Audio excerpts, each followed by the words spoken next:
Jonathan, the picture you've supplied us, the Egyptian skull, which could have a bullet hole. Tell me about it. Well, this has been in the British Museum for a few years, George, and then we did not have the technology to find out what we've now found. The first ever three-dimensional scanning of a mummy from ancient Egypt. So actually the mummy of a priest. Don't ask me to pronounce his name, please. But he was buried about 2,800 years ago, and he's one of the best-known mummies from a collection in the British Museum. Mummies had previously been studied by X-ray tomography, but so far nobody had conducted a three-dimensional computer map of the mummy, layer by layer. And so they brought in the equipment, and about 1,500 X-ray cuts were produced, and they were transformed into a three-dimensional model by the computer. Now, how do we know this wasn't a piercing of some kind of arrow or something, some sharp object? Well, there's a difference between a sharp object and something as fast as a bullet. Now, forensic experts tell us that when you've got a fast-moving object, the back part of the skull can be shattered. There's a certain way of telling the difference. And the round hole in this man's skull is, by forensic experts, declared with certainty of having been made by a fast-moving object akin to our bullet.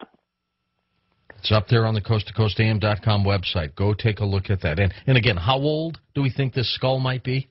2,800 years. 2,800 years ago. A bullet hole. Absolutely bizarre. People living today, you think, in ancient underground tunnels? Are we talking about, the less fortunate, the hobos, as we used to call them years ago? Or do you think this is a civilization? Oh, this is a civilization, George. They're not the only one either, but this one I have almost first-hand connection with because a friend of mine has been down there with them for 4 months. He was a captive. He was captured by them. He was captured? Where is this? This is in South America. It's in the Amazon, but it's close to the Andes Mountains, and that's as close as I'm allowed to say on air. Why is that? Why can't you tell us? Because we're hoping to get in there again, and there are people who I think would try to stop it. I understand. Okay, tell us what you can then. Okay. This man was with another group. They were miners, and they were ambushed by this tribe. The tribe captured him. The others fled, thinking that he was a goner. Now, he escaped after 4 months, but this tribe actually was very wary of Westerners for the simple reason that the Amazon is being ravaged by Westerners, as you know. Right. People in search of rubber, gold, timber, land, and so on. In fact, at the very worst, helicopters have been flying over isolated villages and dropping lollies that have been injected with poison. Typhus, for example, and germ warfare, you might say. To wipe them out, yeah. Yeah, so they can come in and take their land. That's been going on. And this tribe saw what was about to happen. Their ancestors had built a great stone city, which is in ruins still, but close to that city, in fact, under that city, there was an entrance to one of the long-distance tunnel systems that goes crisscross. There are several of them crisscrossing around the continent. And 30,000 of these people went underground. 30,000? 30,000 of them. And now, what year might that have been? This was about 1976. 1976, so about 30 years now. That's 30, right. 000, and I'm sure there's more than 30,000 people there now. I'm sure there must be. These people actually are quite sophisticated. They say that years back they had connection with the Inca civilization before it was destroyed. One civilization was on one side of the Andes, and they were on this side. All right, now this group of people, what do they look like? Do they look like people indigenous to that region? Yes, they do. But Okay. some of them are quite light-skinned because there has been interaction many, many years ago with some European blood, but the majority of them would look like the average South American. Now, are the cities down there grand, or are they merely living in squalor in a tunnel system? Well, let me tell you something about the lighting systems there, and this is very ancient, George. I don't know how old it is. It would go back to the time when the tunnels were constructed, I imagine. You approach the city through the tunnel. There's actually a huge area in which the buildings are shaped out from the raw rock. And as you approach it at a certain distance, it will be illuminated. The lights come on. And as you pass away from it, the lights go out. It's just almost like a sensor as you come into your garage and the lights come on around the house. You know what I mean? Yeah, yeah.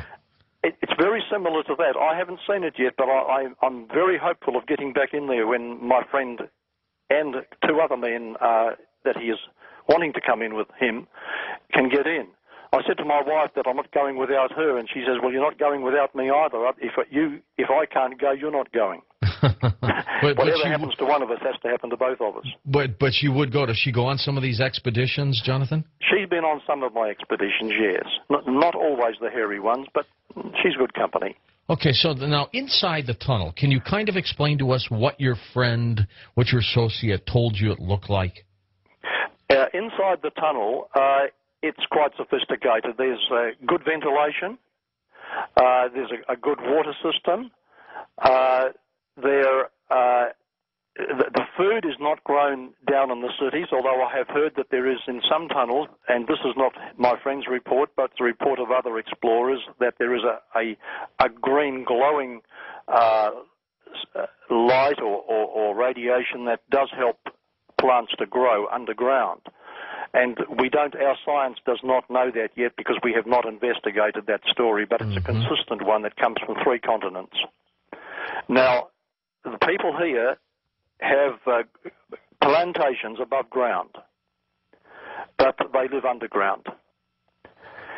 And the walls of some of the tunnels appear, at least the tunnels in this area, appear to be glassy, as though they've been cut out not by pick and shovel or by primitive means, but by some kind of laser, maybe. Oh, really? Very shiny, very straight, and they go for a long, long distance. In fact, he suggested to me that we might be able to explore for 3 months without coming to the end of it. And this is from the reports that he was given. It's huge. Is it cavernous? Only where there are remains of where ancient cities. There are remains of other ancient cities. He's only seen the one of them so far. Now, but the people report to him. These cities, do they look as big as high-rise apartments might look, underground, or are they scattered all over the place? They would be fairly close together. The living quarters in the cities. I can only imagine this because I have not been there myself, but I have been underground in cities in Turkey. And judging by the way they were built, I'd say possibly it may have been much the same, where people were born. They had kitchens, they had bedrooms, they had schoolrooms, they had a big amphitheatre that could seat 60,000 people. I'm talking about the one in Turkey that my wife and I visited. Aren't you concerned about your own safety? Yes, I have no guarantee that we'd come out, and this is why we're being very cautious about this at the moment. This man did try to get back overland, and he found that there were very ferocious tribes that blocked the way, and he had no hope of coming back overland. They went in earlier by helicopter. Now, something like that would be the only way to get back in. That's remarkable. Now, you talked about Turkey. You talked about here in South America. Are there other areas that have ancient tunnel systems? Yes, there are, in fact. If you go to Spain, down in the south of Spain, there's a tunnel system there. In fact, there's the remains of another city there in the south of Spain. Maybe we could think about that for a moment. The south of Spain, there's a town